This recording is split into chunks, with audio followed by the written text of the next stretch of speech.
Good morning. This is chapter 1 of the Miller book. We're going to be talking about gerontology and the nursing implications that go with taking care of older adults.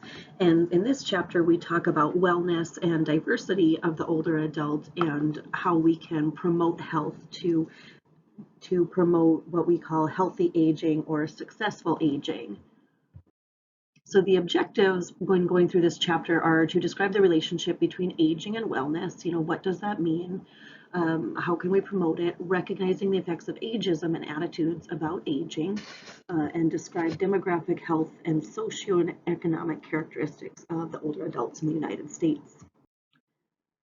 So first off, we want to talk about how aging is complex, right? When a person ages, there's many challenges such as health and functioning, and people are living longer than they used to. So in our first week module, we talked about the media and what that representation is, and if we're looking at aging in a positive view or a negative view, and there's differing opinions on that based on experiences and our historical perspective on aging. So people are living a lot longer now, and chronic conditions are being managed successfully a lot longer. And so when we talk about healthy aging or successful aging, it includes a psychosocial, emotional, functional, and spiritual perspective on aging. So when we talk about a biopsychosocial, that's talking about the functional abilities, the perspectives that a individual will have regarding their own aging process. Are they able to function? Are we able to maintain independence? And nurses are in an ideal position to teach older adults about this healthy aging and empower them to implement problem-solving strategies directed towards maintaining a high level of functioning and a good quality of life. So is the following statement true or false? Wellness focuses on physical health and functioning. The answer is partly true, but overall it's false. So wellness is more than just physical health and functioning. Wellness is the older adults, a combination of an older adult's physical, mental, social, and spiritual well-being. So we really want to take a holistic view on our patient and incorporate their cultural and unique backgrounds to empower the whole person.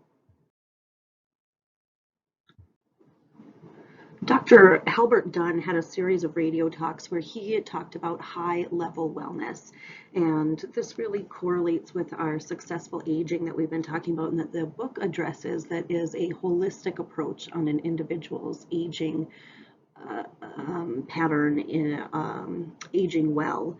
And he talks a lot about the importance of older adults having a purpose in life and communicating with others, maintaining dignity, and contributing to society. And if an older adult is able to successfully age, as in being an integral part of their community and of society, then they have a high level wellness, even if there is minor physical changes that occur. So aging applies equally to young and to old people. So a subjective age is what someone feels like, right? Like, I can't be that old. I don't feel that old.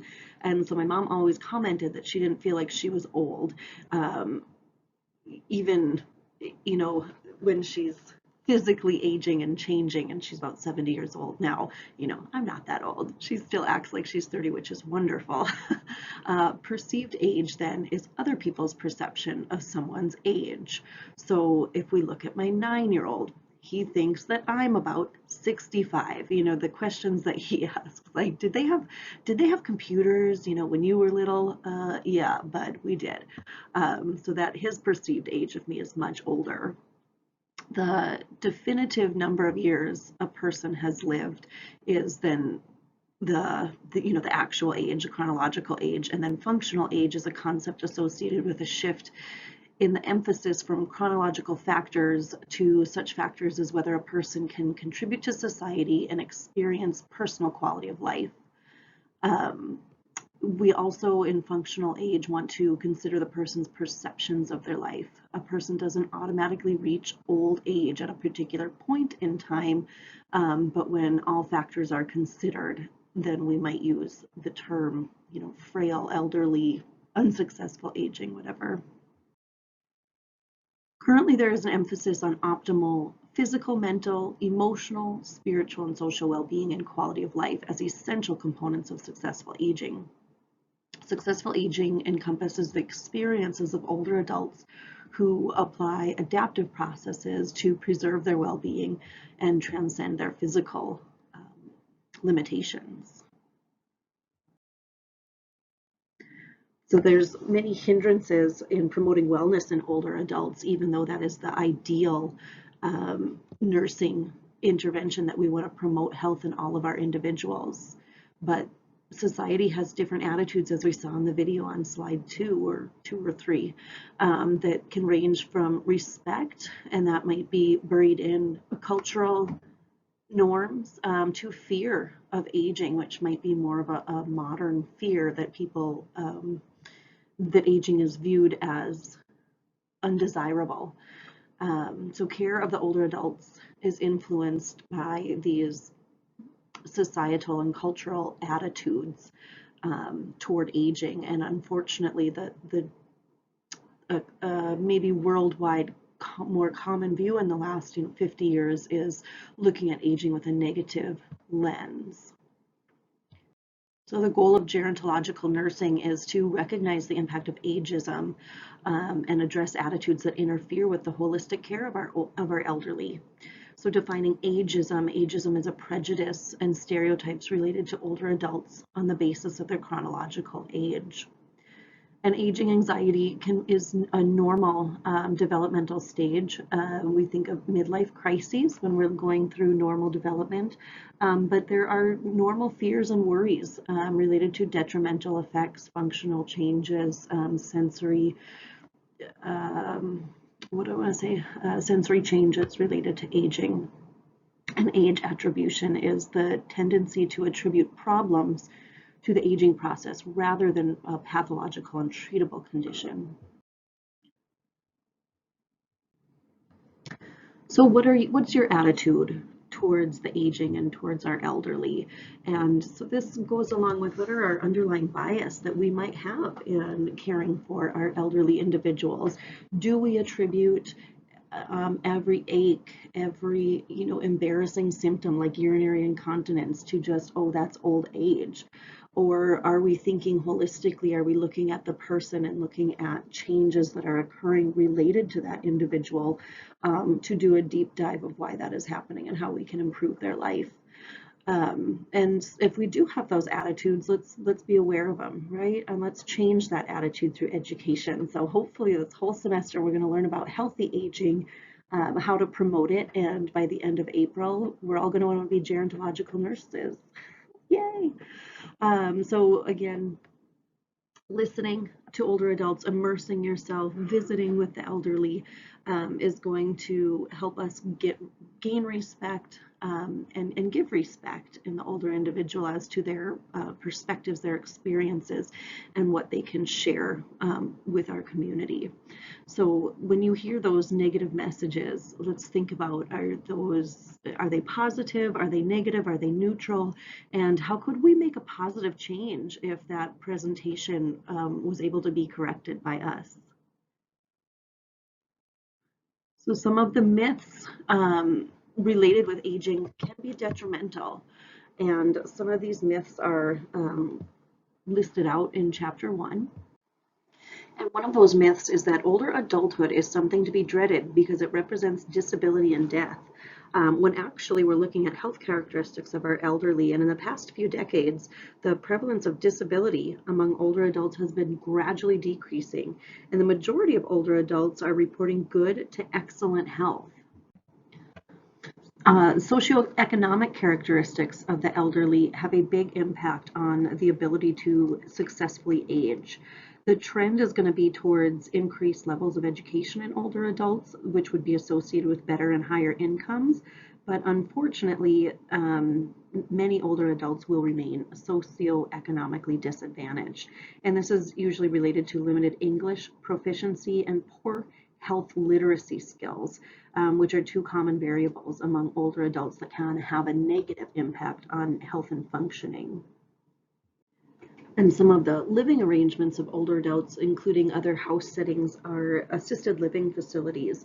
These were brought around, 30, 40 years ago to assist the older adult in independent living. However, most of these facilities are now associated with nursing homes as chronic diseases become more complex. Here's a quick video about 4 minutes about ageism and how to present a positive aspect on the aging process. And then this is taken directly from your book about myths of the older adult. It's found on page 10 in the Miller text, and it just talks about different myths and what the actual reality is, because as a nurse, education is our most important tool in combating negativity, promoting adherence, and getting trust with our clients. So looking here, the older adults as givers and recipients of care, there's a complex relationship, or not even complex, but shifting demographics, which can influence our older adults and the care of our older adults. There is what's called a sandwich generation, where adults probably, 40, 50 years old, probably, 30, 40, 50 years old, are taking care of a young family, but they're also taking care of their parents, in-laws, aunts and uncles who are elderly. And so they are at increased risk for role strain due to this dynamic of having to care for two separate generations. There's also, on the flip side, grandparents who are raising grandkids, and they call this grandfamilies or the skipped generation households, where there's no parent present and they're taking care of children that are younger than 18 in their home. So we talk a lot about aging and the aspects of the American culture, but looking around the world on the global perspective, there has been an increased a decline in fertility rates and improvements in the health and life expectancy, which has increased the number of older adults in most parts of the world. The World Health Organization estimates that between 2015 and 2050, the proportion of the world's population over 60 will nearly double. So we are looking at a long career in gerontological nursing, and we definitely are going to see and care for older adults throughout our nursing career.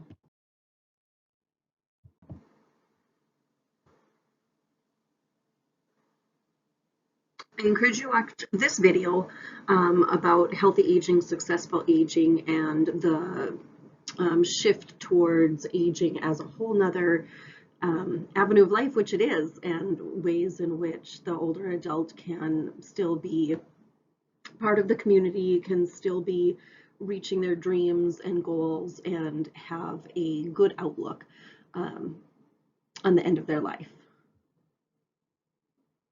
And lastly, if I can stop that one, this video talks about the cognition and aging and what actually does, what do I want to say, change, what kind of cognitive abilities stay the same and what kind decline and what actually improve in the older adult. So a very interesting 3-minute video. Thank you.